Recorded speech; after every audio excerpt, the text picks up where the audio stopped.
ఈ నాయకులు ఎటుపోయారు? ఇది ఎవరికి అంతుపట్టట్లా. మాజీ ముఖ్యమంత్రి ప్రస్తుత ముఖ్యమంత్రి చంద్రబాబు నాయుడు ఇంటి మీద దాడికి వెళ్ళిన జోగి రమేష్ ఆయన అనుచరులు ఎక్కడ పోయారో తెలియదు.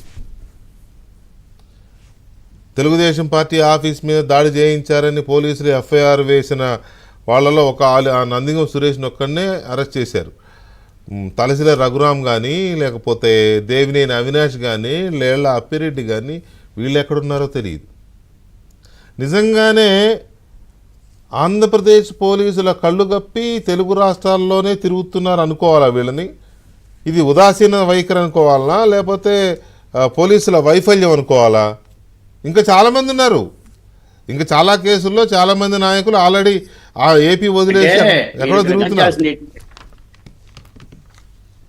అంటే చట్టానికి దొరకకుండా తిరుగుదాం అనుకున్నప్పటికీ కూడా మీరు ఇక్కడ గమనించాల్సింది ఏంటంటే చంద్రబాబు నాయకత్వంలో ఉన్న రాష్ట్రంలో పోలీసుల వ్యవస్థ పనితీరుకి జగన్మోహన్ రెడ్డి పనితీరులో చాలా క్వైట్ డిఫరెన్స్ కనపడుతుంది. ఎందుకంటే వాళ్ళు విచ్ఛిన్నట్టు చేసి అర్ధరాత్రి అపరాత్రం లేకుండా అసలు రాష్ట్రాల సరిహద్దులు దాటి వెళ్ళి తీసుకొచ్చారు.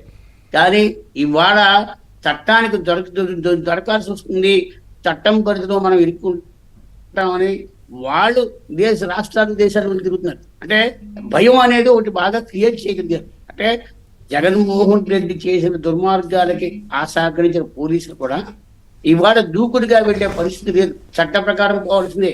అదే నిజంగా దూకుడుగా వెళ్తే జత్వానీ కేసులో 3 IAS ఆ రోజే అరెస్ట్ చేయాలి. కానీ ఇప్పటి వరకు కూడా 10 రోజులైనా ఆ స్టేట్మెంట్ ఇచ్చినా ఇంకా ప్రభుత్వం చట్టపరంగా పోతుంది. వాళ్ళంతటా వాళ్ళు దొరుకుతారా లేదంటే వాళ్ళే సరెండర్ అవుతారా, కోర్టుకెళ్ళి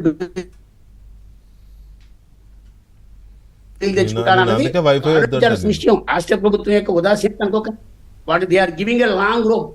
వాడంతటి వాడు ఉచ్చులో పడతాడు, వాడంతటి వాడు కాళ్ళ మీద పడతాడు అనే ఒక ఉద్దేశంతోనే లాంగ్ రోప్ ఇస్తుంది అనుకోవాలి. ఎందుకంటే ఈ లాంగ్ రోప్ ఇవ్వకుండా కేవలం దొరికారు కదా అని చెప్పి పట్టుకొస్తే అసలు ఈ ప్రభుత్వానికి కూడా చెడ్డ పేరు వస్తుంది. చట్ట ప్రకారం చంద్రబాబు నాయుడు అధికారంలోకి వచ్చిన అట్టనే చెప్పాడు, మేము ప్రతీకారం తీర్చుకోము, చట్ట ప్రకారం పోతాము, నిందితులను చట్ట ప్రకారమే పట్టుకుంటామని చెప్పాడు.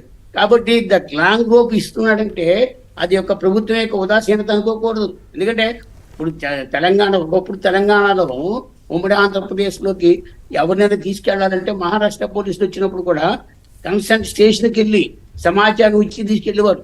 కానీ అదే జగన్మోహన్ రెడ్డి ప్రభుత్వంలో తెలంగాణ హైదరాబాద్లోకి వచ్చిన వాడు ఎవడు కూడా కనీసం హైదరాబాద్ పోలీసులకు ఇన్ఫార్మ్ చేయలేదు.